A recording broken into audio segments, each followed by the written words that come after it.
have many or any of your peers, since you were 18, I mean, I'm talking highly educated, really smart women that I'm sure you hang out with. These are your peers. Have any of them expressed that their primary goal is to be taken care of by a man? No. I know you say they'd react non-judgmentally, but I mean, I live in LA, you live in the Northeast. Doesn't that seem like a really uncool longing? Like, it's totally out of character with today's ethos among the well-educated? I don't know. I think that's changing. I understand where you're coming from, but I think I just don't think that's changing. I don't think there's any, if that's what someone wants, then they would be judged negatively for it. Concepts of, how one relates to his or her own sort of feminine and masculine sides, that's completely personal. And so,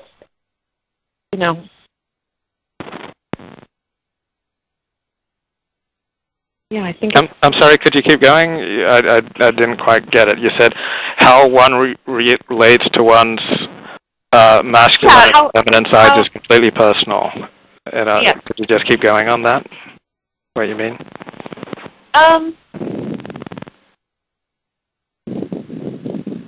I just think that's really kind of private. That's a private thing. And that's how one wants to be in the world. It's completely, both personal and private.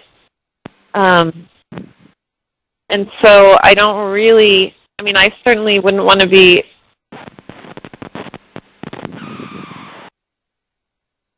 I don't know. I just don't, I guess I don't see it in those terms of it being, if that's what someone wanted, if that's what a woman wanted, to be taken care of, I don't know that that's such a personal. It's so personal, it's not something you'd share with your friends? Is that what you're saying? No, absolutely not. I'm just saying it's so personal that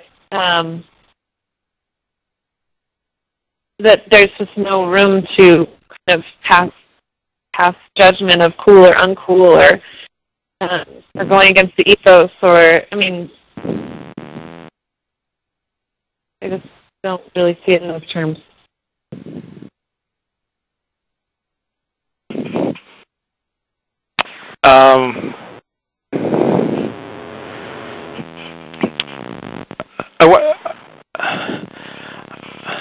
I wonder how women in the 1940s or 50s, I wonder how they would have related to that question. Because remember when going to college was, you're just going to get your MRS degree? Have you ever heard that statement? No. Oh, I'm really showing my age here. I'm 42, but for people older than me, like it used to be said when colleges became co-ed, 1950s and early 60s, that if a woman was going to college, she was just going to get her MRS degree.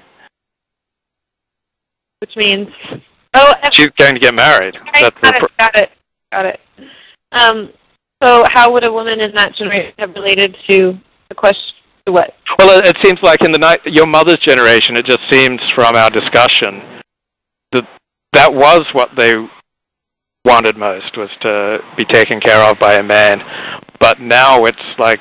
I don't know. I don't know that I would even say that that's what was wanted, that maybe it was the norm. I think that's... Or getting married. Getting married was the norm. Getting married young was the norm.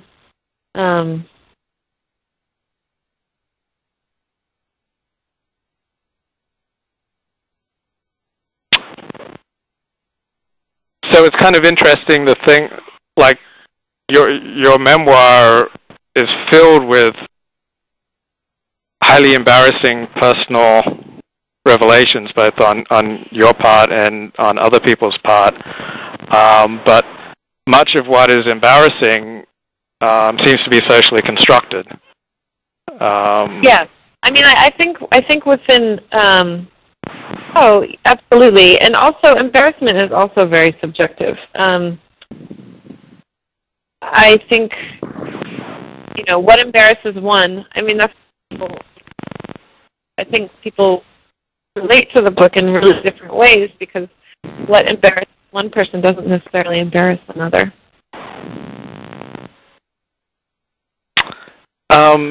Something came to mind as we were talking, so I'm going to take this in a completely different direction.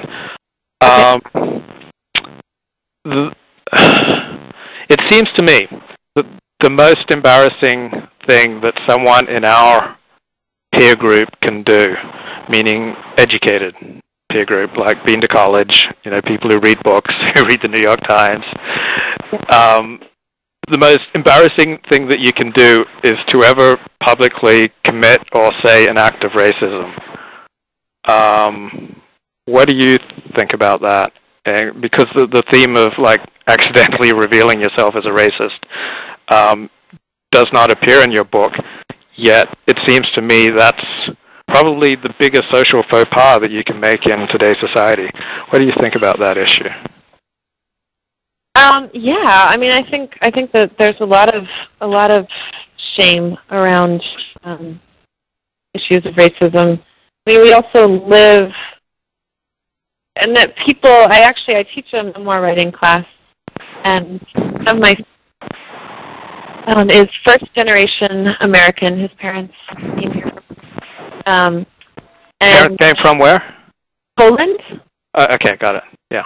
And his parents he grew up in a really prejudiced household, and he had a really difficult childhood because he was in a very racially mixed neighborhood.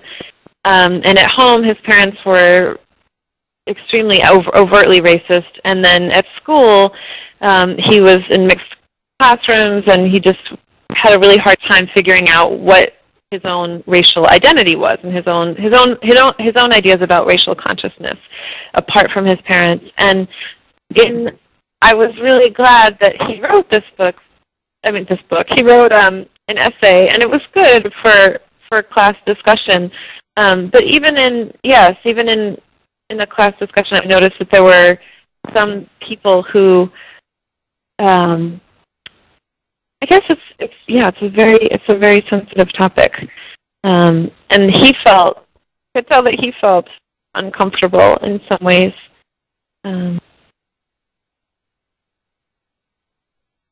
But again, yeah, go ahead. No, go ahead. No, I'd like you to finish. You said, but again, and I'm just curious what you're going to finish there. I lost it. Okay. I think we live in a world, reading your book, where people would 10 times prefer to reveal a story of defecating on themselves than a story revealing themselves to be racist. Yes. No, that's a great point. I think you're absolutely right. And I think, that was one of the other kinds of issues in that, I realized when I was getting these stories from strangers, and I was pretty amazed that people were opening up about these seemingly very personal. I realized that actually it's not that personal, and that what is truly, truly embarrassing to someone, I'm not going to get just by asking someone on the street. And so, I mean, that's one of the reasons why I thought that it made sense for me to also write what was most embarrassing to me. And I think money would be another area where people would be too ashamed to that if you were able to force people to tell the truth, and I think money would be one of the top 3 areas where they feel a great deal of shame over something, whether